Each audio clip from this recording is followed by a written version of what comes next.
was Theories of Central European Integration in Croatian Politics and the Culture from 1848 to 1971. I would like to mention that there were many forms of Central European integration ideas in case of modern Croatia, but I decided to emphasize 3 of them. These are the following: Austro-Slavism, Croatian-Hungarian unionism, and the idea of the Danube Confederation. The first and the second tradition was related to the 19th century, and the idea of the Danube Confederation regarding the 20th century. Austro-Slavism became the ideology of the Croatian nationalism in the revolution of 1848. This ideology tried to reconcile interests of the dynasty and the Slavic nation. It was based on a democratic principle. This idea was stressed by the majority of Slavic peoples in the monarchy, and the Slavic political elites tried to make a contract with the dynasty. First of all, in the inner politics against Hungarians, and the Croats wanted to seek alternative politics against Hungarians, and they found partners, especially in the Czech lands, and this idea was had a center in the Czech lands, and the Croats took the Czech lands and Czech national movement as a model for his politics. Croatian parliament in a revolution year of 1848 stated that it supported the creation of federalized monarchy in accordance with the Austro-Slavist plans. Ban Josip Kljaić declared the political autonomy and territorial integrity of the Trine Kingdom of Croatia, Dalmatia, and Slavonia. The idea of the parliament and the acts of Ban Josip Kljaić was to be separated from Hungary and to have closer relation with the Austrian lands in the new context. Namely, in a revolution of 1948 arose the break relation with the Hungarians, and this old union was in a state of breaking, and the Croatian political and intellectual elites wanted to connect relations with the other Slavic people against Hungarians. That was the conflict between Croatian and Hungarian nationalism in that revolutionary year. Some of great promoters of this idea, Austro-Slavism, was Dragoje Kušlan, a Croatian journalist, lawyer, and politician, was one of the main Croatian theorists of Austro-Slavism. He maintained a speech at the Slavic Congress in Prague in 1948, which told the audience that federalism should be founded on the linguistic and ethnic foundation. We could show that this idea was quite revolutionary, because it was founded on ethnic and linguistic foundation, not historical foundation. Single parliament. He also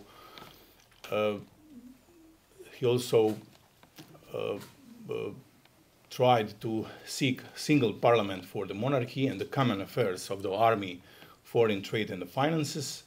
According to Kushlan ideas, the monarchy would thus convert to a constitutional monarchy, and the Croatian kingdom would enter a close alliance with the Vojvodina and the Slovenian lands.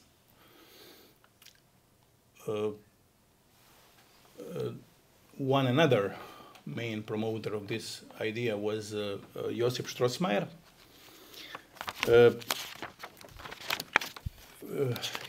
He was a bishop and a priest by his own vocation. He gave a specific criticism of the great Austrian centralism. Speaking against the centralism of the regime, he believed that an overly centralized government with a lot of power and the competences did not correspond to the nature of a true Christian state, rather that it was suitable for pagan states and the societies. Strossmayer thought that federalism is much closer to the organization of the state on Christian virtues. This was why Strossmayer also embraced Austro-Slavist idea. His program was a Croatian state autonomy and territorial integrity of Croatian lands within the federalist reorganized monarchy. He also inherited the anachronistic idea of Austria as defender of Catholicism from the early modern age, when it had been defending Catholic Europe against Protestantism and the Turkish invasion. It's not strange that he trusted the past and the future divine mission of the monarchy. The other idea of Central Europe integration, which was a much characterized Croatian history, is the idea of Croatian-Hungarian unionism. It was a form of Central Europe integration in Croatian political culture that lasted for almost 8 centuries in continuo. It tried to redefine itself in the 19th century to be able to face the challenge of the modern era. Unlike modernistic Austro-Slavism, Croatian-Hungarian unionism had on its side tradition, legality, and experience of the coexistence of two peoples. Having the traits of traditionalism opposed to various types of Slavism, from Pan-Slavism to Austro-Slavism to Yugoslavianism, which belonged to the domain of revolutionary theories. The threat of Vienna centralism got closer to the Croatian and Hungarian nobility to cooperate even more from the end of the 18th century. At the time of Pan-Slavism of 1930s, Croats did not seek models for their national movement from the Czechs as much as they did from the Hungarians. Some of the most prominent Croatian politicians of that time, such as Ljudevit Gaj and the Starčević Strossmayer, were educated in Pest and grew up in the Hungarian world, regardless of the fact that they all expressed anti-Hungarian attitudes lately. The question of the introduction of the Hungarian language in the Croatian lands and the abandonment of the neutral Latin language in public life brought the first germs of a conflict that would escalate in the military conflict between Croats and Hungarians in the 1848. Croats could not accept the transformation of multinational Hungary into a modern Hungarian national state. In order to protect themselves, they sought support among the Slavic world as an objectively weaker side in this conflict contest. The rupture of the state legislative relation between the Trian Kingdom of Croatia, Slovenia, and Dalmatia and Hungary reached the lowest point in the historical relation of these two nations, so Croatian-Hungarian unionism would also disappear temporarily between 1848 to 1868. Here we can see Milan Šuflaj.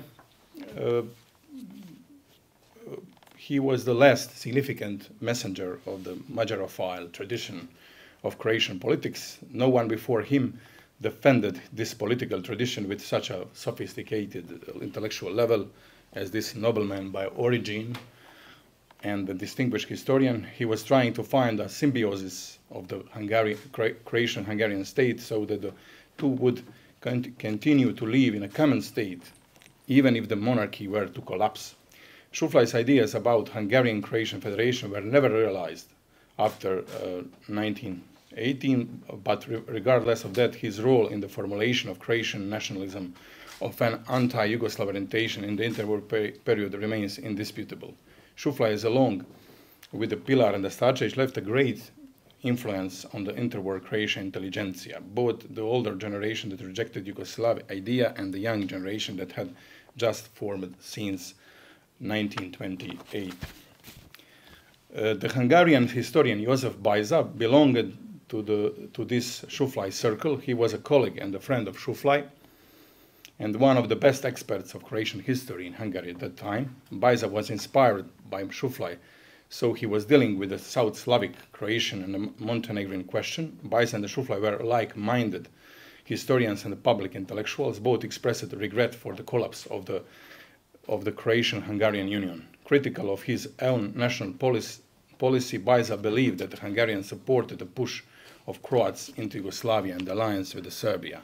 In his opinion, Hungary bore a large part of the burden for the collapse of the centuries-old union of the two nations. Like Šuflaj, he secretly hoped for a Habsburg restoration, without which the restoration of the Croatian-Hungarian community would hardly be possible. The entry of the Croatian lands into Yugoslavia meant a break not only with the political tradition of the Croatian-Hungarian Union, but also a break with the Latin culture and the Central European civilization taught both of them, Bajza and the Šuflaj.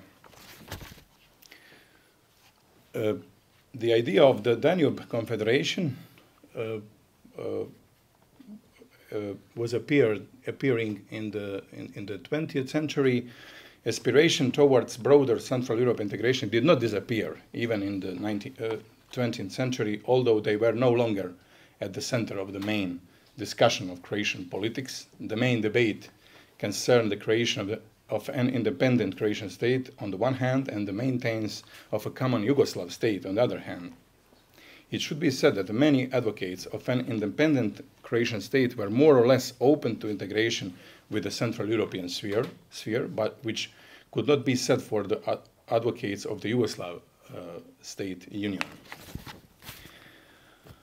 In the first half of the 20th century, numerous authors, politicians, publicists, and the writers and the cultural works in the Croatian public life wrote positive reviews about Austrian period. This satisfied with the situation in the Yugoslav state, their nostalgia for the previous period came to the fore more and more. This was especially felt when there was a significant decline of Yugoslav ideology in Croatian political and intellectual culture since 1928. This was especially significant for those political currents that accepted the ideas of an independent Croatian state, while Yugoslav groups and the political left continued to hold Croatia and the Balkan region, defending the ideas of a common Yugoslav state. It's therefore not surprising that the communist movement in Croatia worked on the re-establishment of Yugoslavia during the World War II. The left were peculiarly anti-Austrian because it considered the monarchy to be a pillar of European reaction.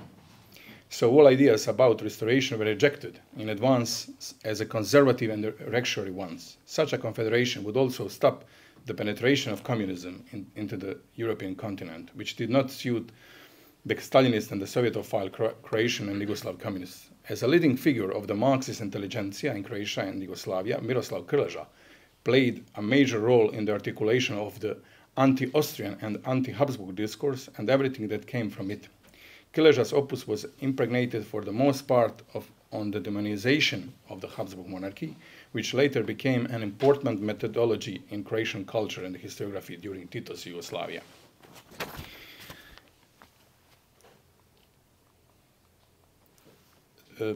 Echoes of the mentioned initiatives were also felt in Croatia of the 1940s among Catholic and the conservative circles.